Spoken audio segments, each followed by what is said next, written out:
All right, what's up, everybody? Good morning. Welcome to a Tuesday edition of Morning Scone, presented by Brock, Baton Rouge Orthopedic Clinic, Hudco Roofing, HudcoRoofing.com. Do business with someone you know. Hudco Roofing, HudcoRoofing.com. All right, y'all. Baseball Tigers back at it tonight. They'll take on Southeastern out at the box. Bit of a topsy-turvy year there for the Southeastern Lions. They had a really rough start. They've kind of come on of late, but like we always talk about, of greater importance in the midweek is really LSU just taking care of its business and finding, getting guys will feel good, getting guys some live reps. Certainly, it helps for pitching, to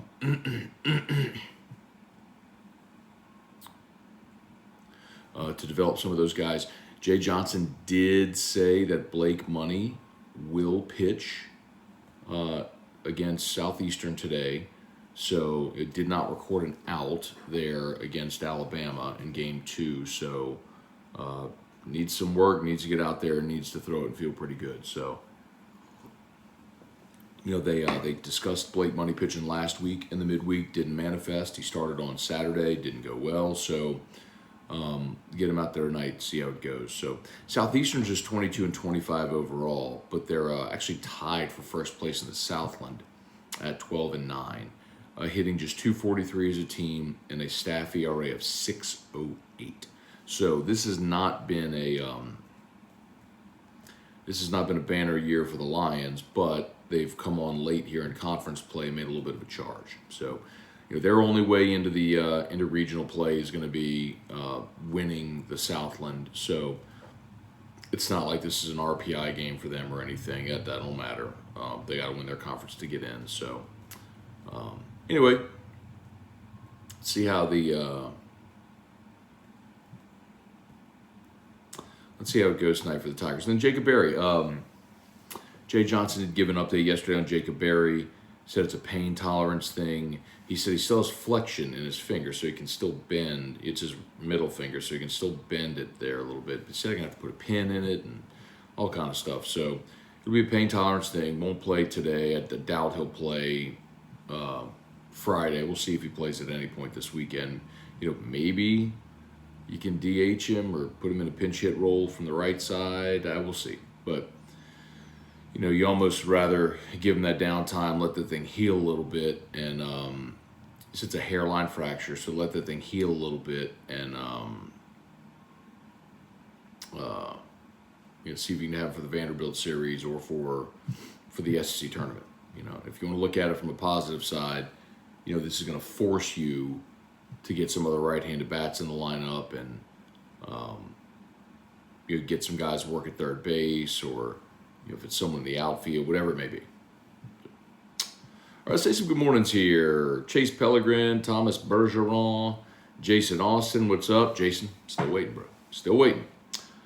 Brian Wynn, Jason Horn, Casey Humble. Good morning. Let's go Carolina Hurricanes.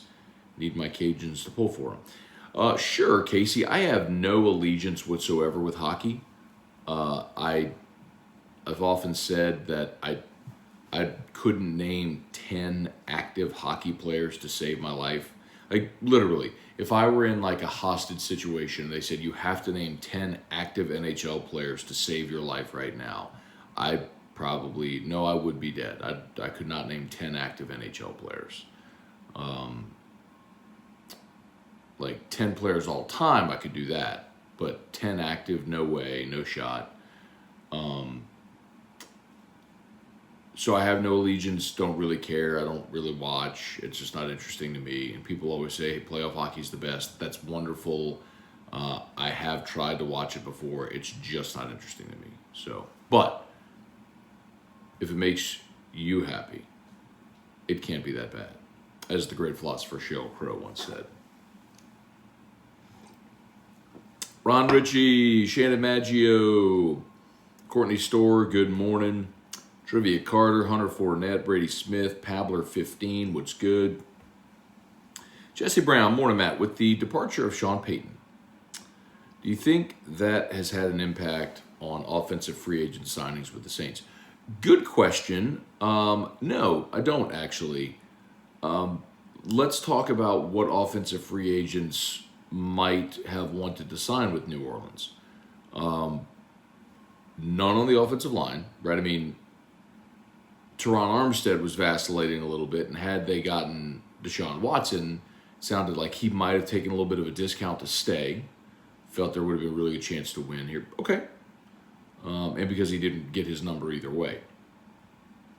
But as far as we know, they weren't going after any offensive lineman in free agency. They drafted Chris Olave. They worked out Jarvis Landry, drafted Chris Olave, so don't really know if it was Jarvis not wanting to come to New Orleans because of Sean Payton, or they just wanted to kind of kick the tires, have that in their back pocket if they needed it. Of course, they're bringing in Sony Michel. So let's see where he signs. I guess my point is, man, there's guys who will land in certain spots. I think it has less to do with the head coach and more to do with the situation. Money, playing time. Do you want to live in Miami? Do you want to live in LA? Do you want to live in Texas? That sort of stuff. So, no, I don't think so. And I don't think the Saints are done either. They still got money to spend. So, maybe one of those things where they wait until they get through, to mini camp and then toward training camp to see who's still out there. I mean, you still got guys like Julio Jones out there who are probably just going to be late additions to somebody's roster. Joey Vincent, good morning. Wendell Norman, Joey B19, Matt Lusto spoke to the CEO of Bitcoin. He agreed to throw a major sale for my birthday yesterday. Did you buy the dip? Matt Lusto, I actually did buy the dip. So yes. Well, I haven't checked it this morning. It was down. Bitcoin, I saw it last night down at about 30K. Let's see. So it's at 31.7 right now. How low did it get yesterday? Did it get below 30?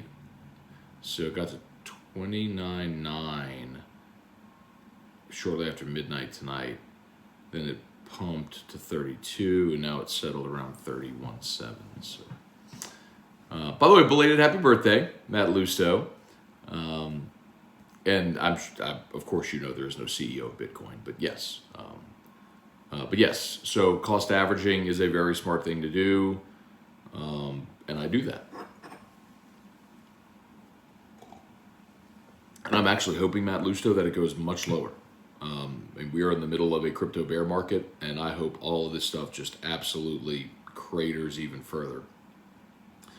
And because people tell you, you don't get rich during a bear market, you don't get rich during a bull market, you get rich during a bear market. When you buy the dip, you buy low, and then you wait for all-time highs, and then you look and you go, oh, this is fun. But too many people wait for the prices to start to go up, and then they buy. And so you end up buying the top. Barry Day, Luis Salomon, good morning. Do the Saints sign a free agent running back? I'm going to say yes, they do. I mean, the fact that they're interested in Sony Michel speaks volumes. I'm not sold on Mark Ingram as an option. Alvin Kamara is likely going to miss at least 6 games this year. So, yeah, I mean, you're going to need options. Maybe Abram Smith, the undrafted free agent from Baylor, becomes a guy. Maybe not. So if you have someone that's proven that can step in and play that role, you bring him in for sure. So, Mark, will the USFL Football League last? New Orleans Breakers are playing pretty well. Mark, I mean, history just tells us no, right? I mean, all the upstart football leagues, the independent football leagues don't make it. So I'm going to say no. I think it's an obvious bet. I think the shot that the league that has a better shot to make it will be the XFL in its third iteration with The Rock and being well funded. I think that's probably got a better shot of making it. Y'all smash that like button if you're there on YouTube, Facebook. Please like the page, share the post, like the page, share the post. As always, shout out to Brock, Baton Rouge Orthopedic Clinic. You need an orthopedist, you go to Brock, you know the drill. Hudco Roofing, HudcoRoofing.com. You need a roof, give us a shout. Great start to the week yesterday at Hudco. As a matter of fact, I tell y'all often, if you want you can message me directly, matt@hudcoroofing.com, matt@hudcoroofing.com, or text me in the 225-396-4400, 396-4400, or Facebook, message me, however, just get me any way you get me.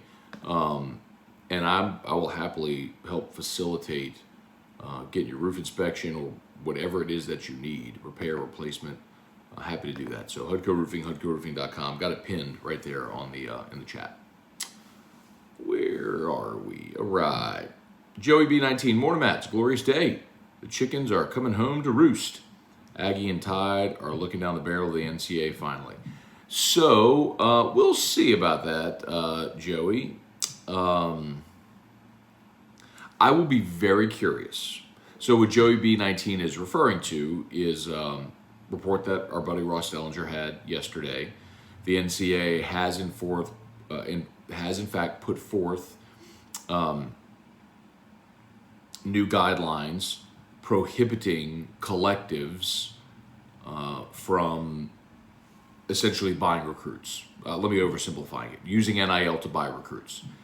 And while this will be the rule going forward, it will also be retroactive because it was not supposed to happen, and many people did anyway, thinking there was a loophole.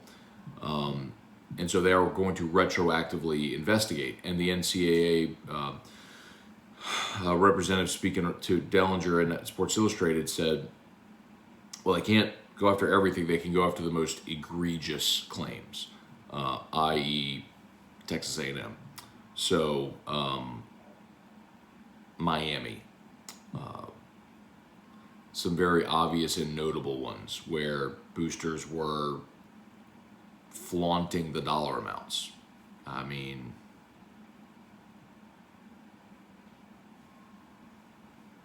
yeah.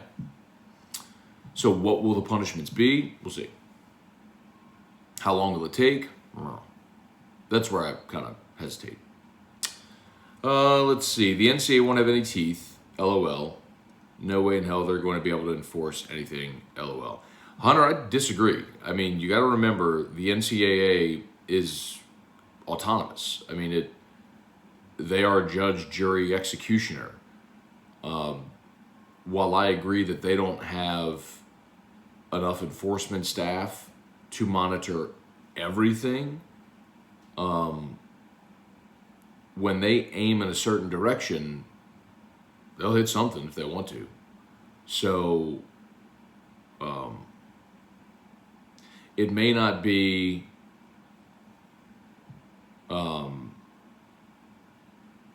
casting a wide net. It may be target practice. That makes sense. Taz, Ross Jackson reported that Alante and Paulson Adebo will be competing to start, while Paulson proved himself last year. I would like to see Ross's report to see if that's actually a report, or if that's just, an opinion. And I think you always look to upgrade if you can. Because I'll put it to you this way, if, let's say, Alante Taylor proves to be a better option out wide, okay, well, then Paulson Adebo can kind of go into that nickel role. Who's a really long nickel back. You've used C.J. Gardner-Johnson as a nickel safety. If you want 5 defensive backs on the field, or 6, maybe P.J. Williams is the odd man out. I guess my point is, man, it's a good problem to have, right? You can never have too much depth. You haven't talked about Bradley Roby. Rapid Batches, what's up? Matt Lusto, 29.7 was the lowest on any exchange I'm aware of. Got it. Glad you informed the viewers there's no CEO. I think we're near the bottom here, but I'm no financial advisor. Yeah, Matt, I don't think we're near the bottom. I mean, if you look at the halving cycles, I don't think we're near the bottom.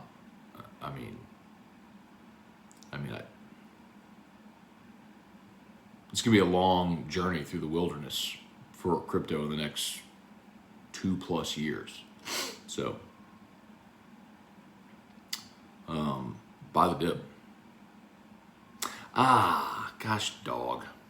Sony and Michelle signed a 1-year deal with Miami. I didn't see that this morning. I'm actually kind of glad because now I wanted to see everybody misspell it all the time. Okay. So that was last night.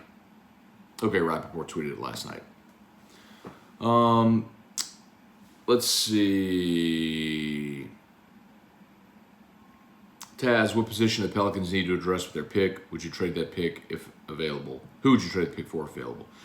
I saw a mock draft from Brian Kalbrowski yesterday from USA Today that had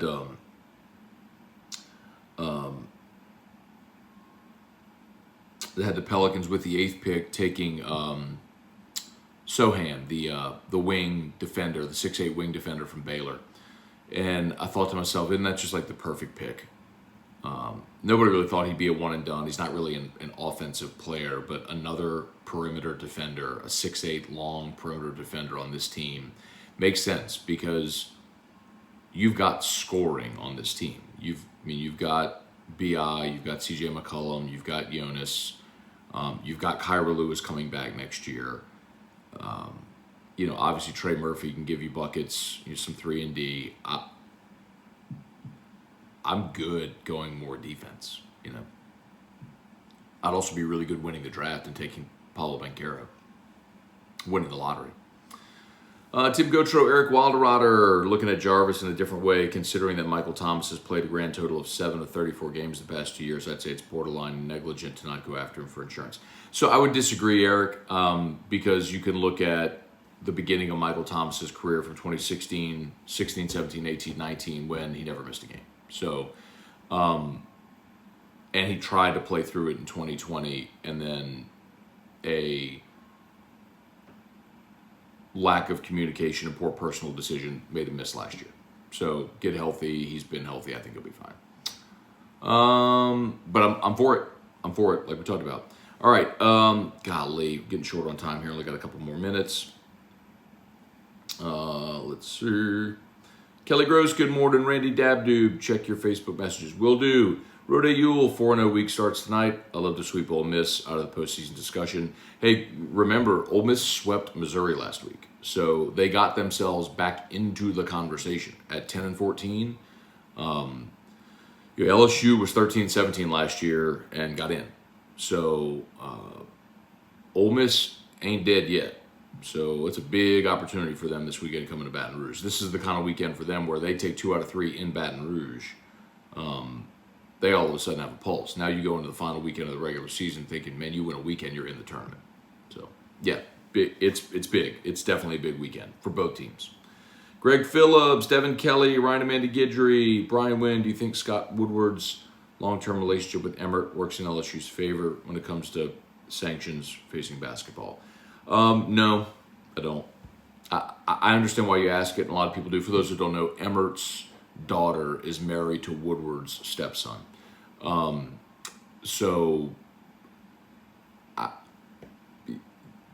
of course they work together at LSU. But no, I don't. I don't think that will lend anything to leniency. I don't think the infractions committee cares that Emmert and Woodward's children are married. No, I don't. Glenn Samaha, good morning. All right, I got to get this in before we go. Let's go. You ready?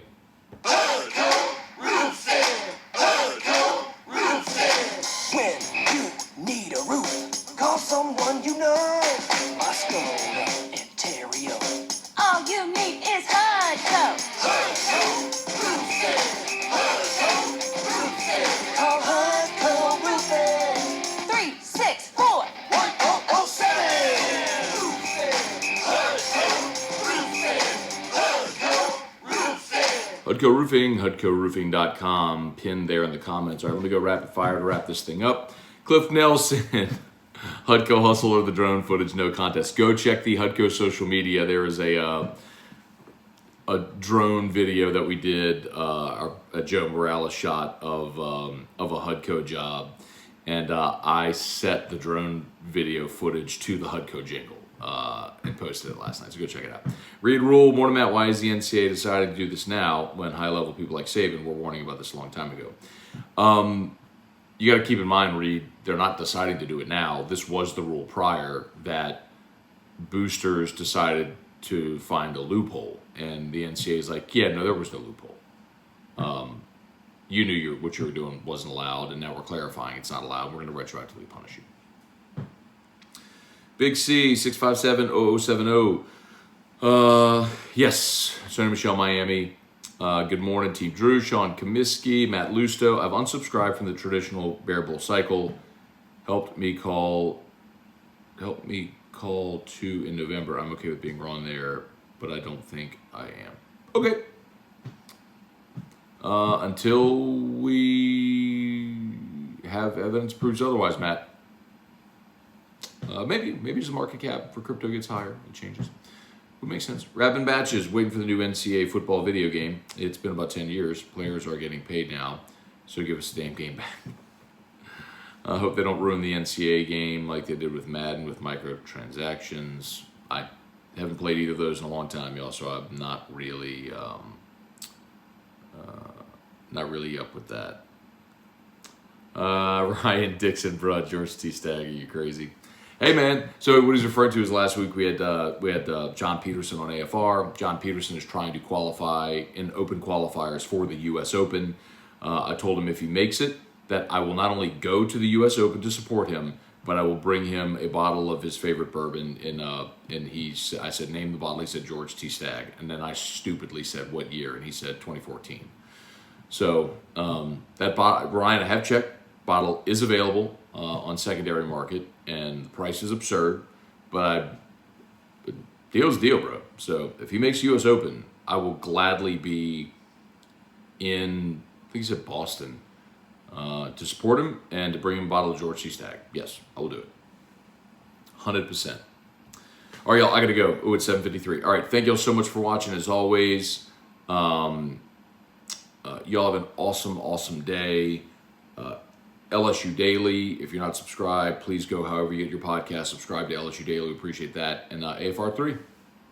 Peace.